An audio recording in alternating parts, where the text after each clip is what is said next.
Good morning. Welcome to a fresh edition of your program on Leadership Television Inside Nigeria. Today is July 7, 2025. And my name is Winifred Webo, your host on the program. On today's show, we are looking at newspaper review of some select national newspapers, including Nigeria's most influential newspaper and the sister publication, National Economy. We'll go first with Leadership newspaper. Leadership's leading story today says, "I'm running for president, not VP," Obi declares. Says Tinubu government lacks compassion. Your time has passed. Wike tells former Anambra governor. Leading story on Leadership. "I'm running for president, not VP," Obi declares. Incidentally, that is the same leading story some of the papers, national papers in the country today. Of course, we also have that in Nigeria Tribune. But however, before we go there, let's continue with Leadership. "I'm running for president, not VP," Obi declares. Says Tinubu government lacks compassion. Your time has passed. Wike tells former Anambra governor. We'll move over to page 7 and see some snippets from that leading story. Labour Party presidential candidate in the 2023 general election, Mr. Peter Obi, has affirmed that he's running for president in the 2027 election, dismissing insinuations that he is aiming to be vice president. The former Anambra State governor stated this on Sunday during one-on-one with Peter Obi, a current affairs segment of Sunday Politics on Channels Television in Abuja. He also pledged to serve only a single term of office if elected president of the country, stressing that he will not betray any trust bestowed on him in this regard. In quote, "I don't need a day more than 4 years. I will show the direction of good governance. In 2 years, there has been maximum damage. 2 years can change it in a good direction. People want to get up and see a president who cares and shows compassion," he said. Obi is a key member of the opposition coalition movement, the African Democratic Congress, ADC, unveiled last week. Speculation has been rife over whether Obi will accept the position of running mate to former Vice President Atiku Abubakar, as he did in 2019. When asked about his ambitions in 2027, Obi said, "I'm going to contest for the President of the Federal Republic of Nigeria, and I believe I'm qualified for it." Let's see the response of Wike, the FCT minister, to that.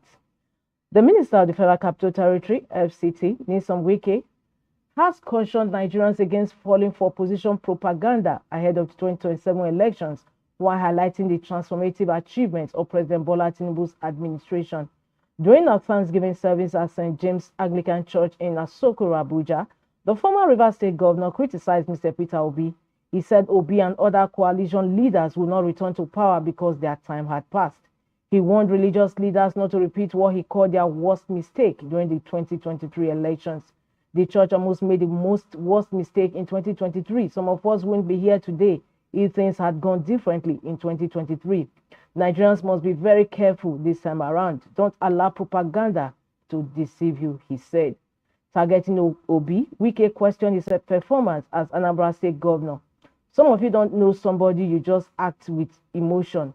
For 8 years he was governor. He never conducted local government elections. Never. That time, Nigerians were not angry.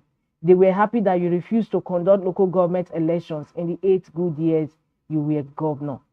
That one you defined as democracy, government of all the local governments, and none of you asked any questions. Now they go back to say democracy is not working."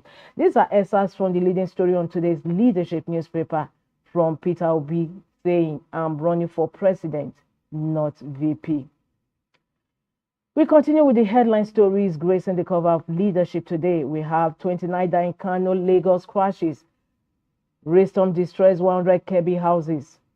JAMB releases 11,000 more Bob candidates results. We have scenes of road accident that claimed 21 lives along Zaria Kano Road on Sunday. The pictures gracing the cover of Leadership.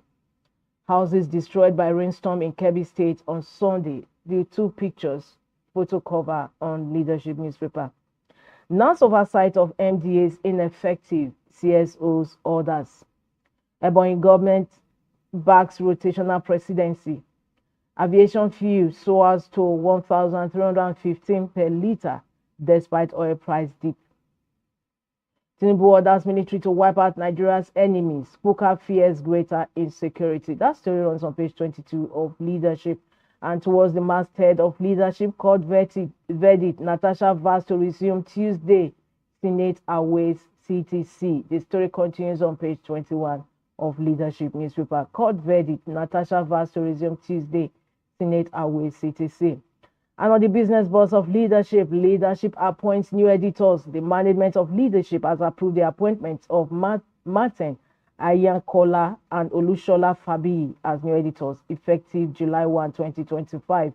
A statement by the company said Martin Ayankola will serve as the editor of the flagship title, Leadership, while Olushola Fabi will edit the weeklies, Leadership Weekend and Leadership Sunday.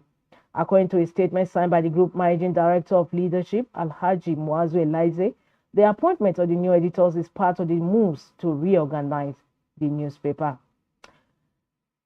From the cover stories, we move to page 3 of Leadership today, where we have our stand. Our stand today has returned to its permanent page, page 3.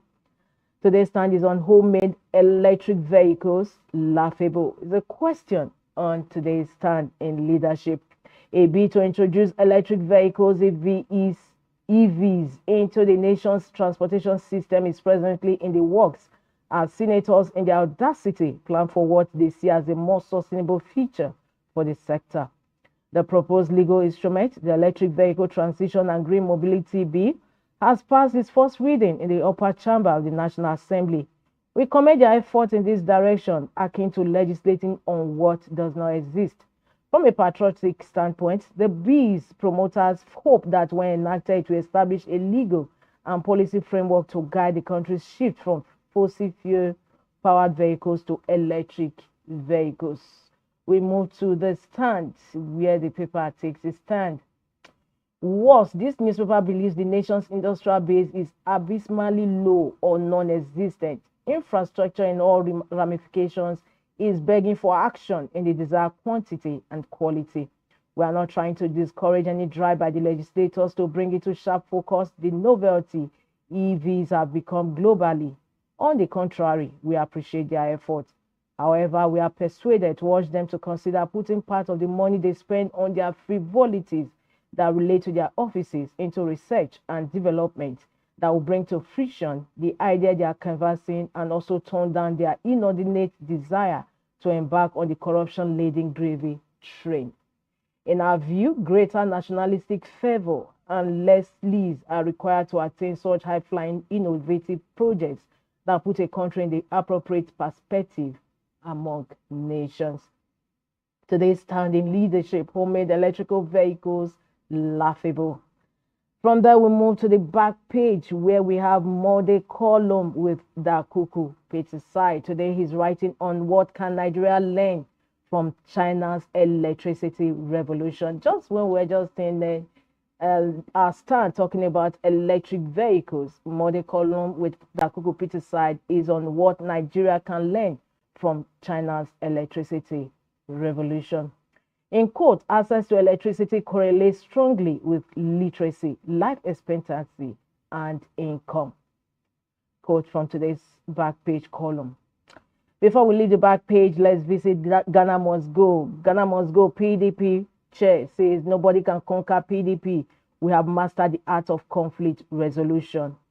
And Ghana Must Go answered, and the art of self-delusion is a question. Of course, Damagu has to answer.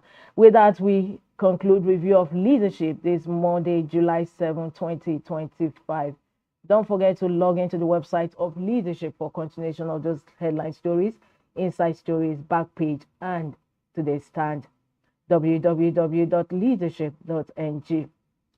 From there, we'll move over to the next paper with similar headline story, and that is Nigerian Tribune. Nigerian Tribune still on Peter Obi. I'm going to contest for president in 2027. wants the North to trust him, dismisses VP slot deal with Atiku, justifies romance with ADC. The story continues on page 2 of the paper. Killings, Tinubu orders military to crush terrorist bandits. 39 die in Kano, Lagos, Ogun crashes. Again, Wike berates coalition leaders, accuses them of seeking power for personal interest. Northeast stakeholders hold pre-summit deliberations ahead of the Patriots confab. We are yet to receive CTC of judgment on Natasha coming from Senate. Kogi lawmaker vows to resume tomorrow. ADC plus to test coalition strength with Lagos local government poll. Host talks with PDP Labour Party candidates. Leading stories on today's cover of Nigerian Tribune. Don't forget to log into the website of the paper for continuation of those headline stories. We move over to the next paper we have on our lineup, and that is Vanguard. Vanguard says ADC begins takeover of PDP structures in northern states. PDP calls defectors to ADC good riddance. I'm loyal to APC, Zulum dismisses defection rumor, while Obi is still committed to Labour Party source. Atiku, El-Rufai, Obi's coalition is a fraud, APC scribe. Federal government reforms mere optics, not solutions, ADC. You failed as Interior Minister, Wike tackles Aregbesola, while Peter Obi says, I'm still in Labour Party. Kickers to the leading story today on Vanguard newspaper. ADC begins takeover of PDP structures in northern states. The story runs on page 5 of the paper. And underneath that same leading story in the earlier papers we had before, Peter Obi says, I'm contesting for president, not VP. Second leading story on Vanguard newspaper this Monday. That about, okay, before we go, financial business, NIN verification portal frustrates banks, telcos as downtime persists. That story continues on page 26 of Vanguard.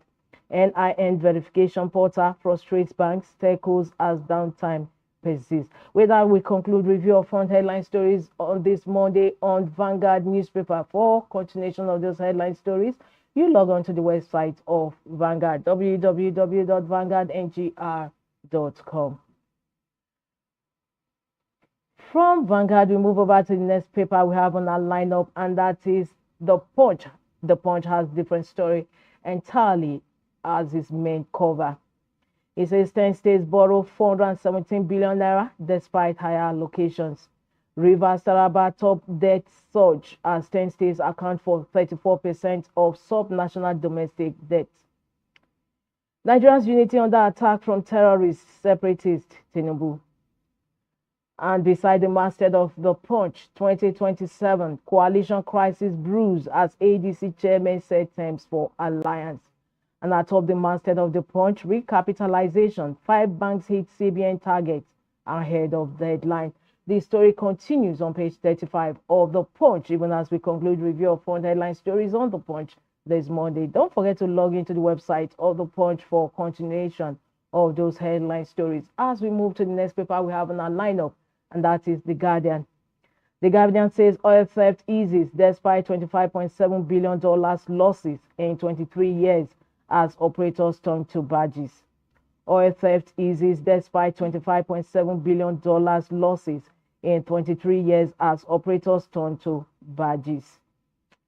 The story continues on page 6 of The Guardian. We have illustration beneath that leading story. The magnitude of losses in 2021-2022 resulted in production shut-ins by most of the companies within Bonny and Brass Terminals networks that are worst hit by the theft. The ongoing kinetic and non-kinetic interventions have significantly reduced oil theft in 2023 and 2024. If sold at the current $73 per barrel average price of Nigeria's crude, the stolen crude would amount to about $25.7 billion, that is 39.3 trillion naira in losses, approximately 72% of the country's entire 2025 budget. Illustrations beneath the leading story today on The Guardian. Oil theft eases despite $25.7 billion losses in 23 years as operators turn to badges. Underneath that leading story and illustration, Tinubu orders security agencies to crush bandits, separatist orders. Obi affirms 2027 presidential bid as Wike bets against his ambition. Catholic group advocates electoral reform before 2027. Police warn Ogun on Joe residents against 777 court celebrations. Senate awaits certified true copy of Natasha's reinstatement order. The story continues on page 9 of The Guardian. And of course, we move towards the masthead of The Guardian. NLC warns against removal of labor issues from exclusive legislative list. It runs on page 4 of The Guardian newspaper. NLC warns against removal of labor issues from exclusive legislative list. Tariff hike slows new phone lines activation as operators get ultimatum. More Nigerians losing faith in Tinubu government, public institutions, poll reveals. The poll result continues on page 5 of the paper. More Nigerians losing faith in Tinubu government, public institutions, poll reveals. That also concludes the review of front headline stories on The Guardian this Monday. For more, don't forget to log into the website of the Punch newspaper, of The Guardian newspaper. From The Guardian, we move to the next paper, and incidentally is our sister publication, and that is National Economy. National Economy is a weekly business newspaper on the stable of Leadership newspaper. Foreign artisans taking over local jobs as Nigerians abandon trade. Experts call for urgent policy training initiatives. Foreign artisans taking over local jobs as Nigerians abandon trade. Experts call for urgent policy training initiatives. We have the picture of different artisans underneath that leading story. Of course, we can take some excerpts. An emerging trend is reshaping Nigeria's skilled labor market. Artisans from neighboring West African countries such as Togo, Benin Republic, and Ghana, and even from Asia and the Middle East are increasingly occupying roles once filled by local craftsmen. These foreign workers are now prominent in critical sectors like construction, home improvement, and automotive repair, steadily taking over jobs that many Nigerians are abandoning. Estimates suggest that foreign artisans contribute to an annual capital outflow of nearly $5 billion, particularly within the construction industry. This is a significant figure when compared to Nigeria's construction sector, which is valued at between $27 billion and $40 billion and contributes roughly 9% to the nation's GDP. Yet, despite the massive potential for job creation, the sector is struggling to find competent local hands to meet demand. Excerpts from this week's leading story on the print edition of National Economy Business Weekly newspaper. Foreign artisans taking over local jobs as Nigerians abandon trade. Experts call for urgent policy training initiatives. Underneath that, unlocking Africa's manufacturing potential in global trade networks. The story continues on page 21 of National Economy. Unlocking Africa's manufacturing potential in global trade networks. And that takes us to the stories about the masthead of National Economy. Federal government okays 37 new oil routes to halt thefts. Federal government okays 37 new oil routes to halt thefts. The story is on page 5 of National Economy. Lastly, World Bank approves $65 million loan for Nigeria's SPESSE project. That also continues on page 5 of the paper. And for more, don't forget to log in to the website of National Economy, and also for news, business news on the hour on www.nationaleconomy.com. Well, viewers, is on this note, we also conclude today's newspaper review on your program Inside Nigeria. Don't forget to join us same time, same station for another fresh edition of the program. My name is Winifred Webo. Thanks for joining us. Be part of our brand.